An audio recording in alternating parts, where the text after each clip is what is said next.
Legally, they have to put your needs ahead of their own. Anybody else who's not a fiduciary, and there are very few fiduciaries percentage-wise, they are doing the best they can for you, but they are not putting your needs first. If you, a fiduciary, another word for that is a registered investment advisor, an RIA, and I have this in the book, it's really simple, I show you how to get one. You can get them for next to nothing. The only difference is they don't get commission. So they're looking out for what you really want. If they tell you to buy stock today from Apple and they buy it tonight cheaper, they have to give you the cheaper stock they got. They have to put your needs first. We all need a fiduciary.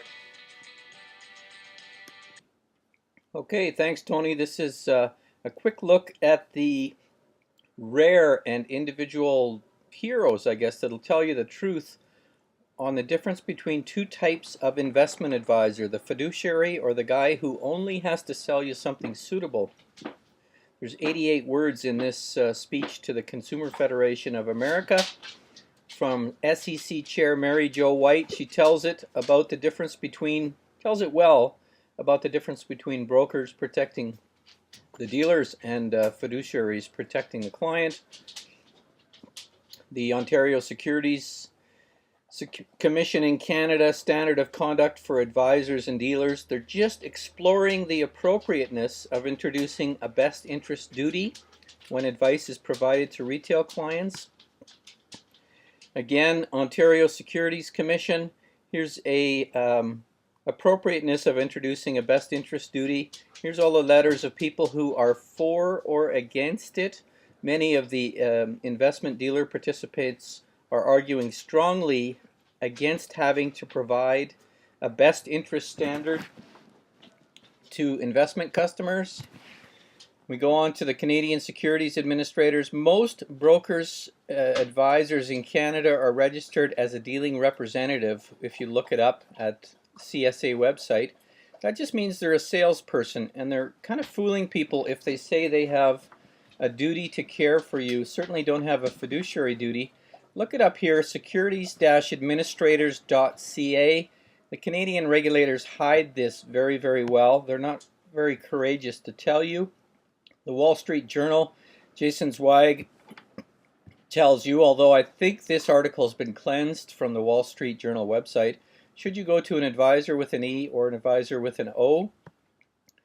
The Keith Ambashear, a pension analyst at the University of Toronto, suggests that there's a $25 billion haircut, about a 4% difference in rate of return between those people who are forced to go to advisors who are salespersons versus registered investment advisors who are fiduciaries. So $25 billion a year out of your pockets in Canada. Is your financial advisor deceiving you? That's the Money Geek. He's got a very good program, Dr. Jin Choi, he's got a very good low-cost investment program. He talks about fiduciary duty versus suitability. Well worth reading. Another man that will tell you the truth. RetirementAction.com, exploring the appropriateness of introducing a statutory best interest duty. It's amazing how the advertising of the industry is how we're going to look after your best interest when every broker fights the rule to favor best interest. They're saying one thing and doing exactly the opposite.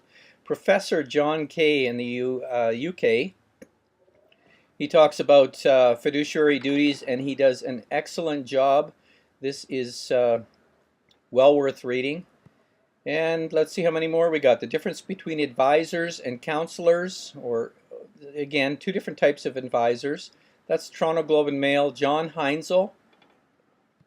And back to Tony Robbins. I think you would learn from this stuff. Join me at Investment System Fraud, or on Twitter, this is Facebook, or on Twitter at @RecoveredBroker. I would love to talk to you some more about this stuff, and I think we can make the world a little safer place.